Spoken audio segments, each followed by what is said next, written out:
কক্সবাজার আসছি আর মহেশখালী যাব না, এটা কি হয় বলেন তো? ওই যে দেখছেন, ওখানেই আমাদের নামতে হবে।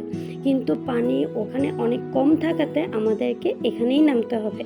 ওখানে আমাদেরকে নিয়ে যাওয়ার জন্য ট্রলার আসবে, আর ট্রলার একটু দেরি দেখে আমরা এখানে দাঁড়িয়ে দাঁড়িয়ে ঠান্ডা ঠান্ডা আইসক্রিম খেয়ে নিলাম। এর পরপরই ট্রলার চলে আসছে আর আমরা উপর থেকে নেমে ট্রলারে উঠে গেলাম। ভাইরে ভাই, নামতে অনেক ভয় লাগছে। আর নামার পরেই ট্রলারটা ছেড়ে দিয়েছে। সমুদ্রটা এত কাছ থেকে দেখতে, আর ঢেউগুলো যে কত স্পিডে যাচ্ছিল দেখেই ভয় লাগছে। আর ওখান থেকে নামার পর আরেক যুদ্ধ, এদিক দিয়ে হেঁটে যাওয়াটা সো টাফ, কারণ চতুর্দিকে কাদা, একটু পা পিছলে পড়ে গেলেই কাদার মধ্যে। আর এখানে সিঁড়িটাও অনেক খাড়া খাড়া ছিল। যাই হোক, অ্যাট লাস্ট আমরা মহেশখালী এসে পৌঁছে গেলাম। আর এটা হচ্ছে আমার দ্বিতীয়বার মহেশখালীতে যাওয়া। মানে যাওয়াটা খুব ভাল লাগে যে আমরা বোর্ডের মধ্যে আছি, অনেকটা সময় একসাথে থাকা হয়, অনেক মজা করা হয়।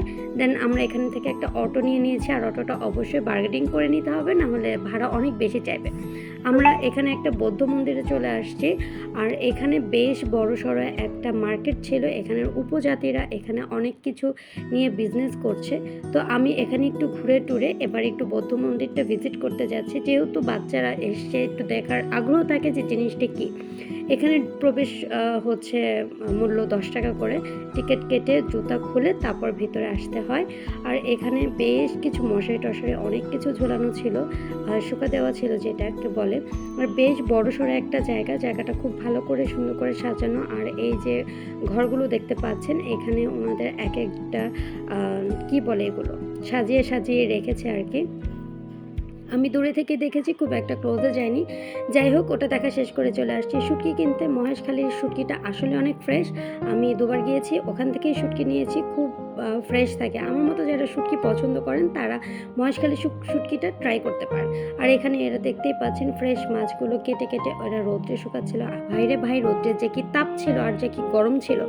যাই হোক, আসছি যখন মহেশখালীতে একটা পান খাবই। এর আগের বার যখন আসছি আমি মহেশখালীর পানটা খাই নাই, কারণ আমার পানের প্রতি কোনো মানে নেশা নাই কিংবা পছন্দ নেই। তো আমার জামাই বললো যে এটা খুব মিষ্টি একটা পান, তুমি ট্রাই করতে পারো। তো তার কথা মতো আমি একটা নিলাম।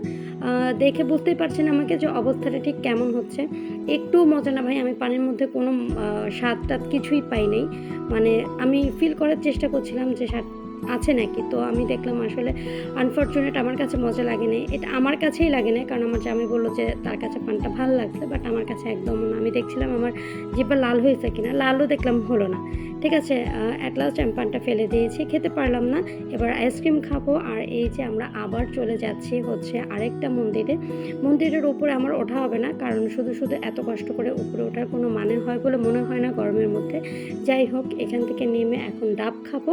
ডাব খাওয়ার পরে একটু চারপাশে ঘোরার পরে দেন আবার আমরা শিপে চলে যাব। আর ওখানে গিয়ে আমরা লাঞ্চটা কমপ্লিট করব। আর শিপের বিস্তারিত অবশ্যই আপনাদেরকে জানাবো। আর এখানে দেখতে পাচ্ছেন আরেকটা মন্দিরের সামনে আমরা চলে আসছি। এখানে কিন্তু বাটিতে বাটিতে ফুল রেখেছে, কারণ তারা উপরে উঠে মন্দিরে যাচ্ছে পুজো দেওয়ার জন্য। ভাই, এগুলো দেখারও কোনো ইচ্ছা নেই আমার, এই জন্য আমি যাইনি। এর থেকে ভালো আমি নিচে দাঁড়িয়ে দাঁড়িয়ে ঠান্ডা ঠান্ডা ডাব খেয়েছি। এবার বাচ্চারা ঝালমুড়ি খাচ্ছে। আর একটু ঘোরাঘুরি করে আমরা চলে যাব আমাদের স্বপ্নতরীতে। আর এখানে একটা গরু পেয়েছে, আর ঈশা খুব ভালো করে গরুটার সাথে এনজয় করছিল, মজা করছিল। আর ও একটু কিন্তু ভয় পাচ্ছিল না। আর এই মার্কেটটা একটু ঘুরে এখন আমরা চলে যাব আমাদের স্বপ্নতরীতে। দেখা হবে পরবর্তী ভিডিওতে। সে পর্যন্ত সবাই ভালো থাকবেন। আল্লাহ হাফেজ।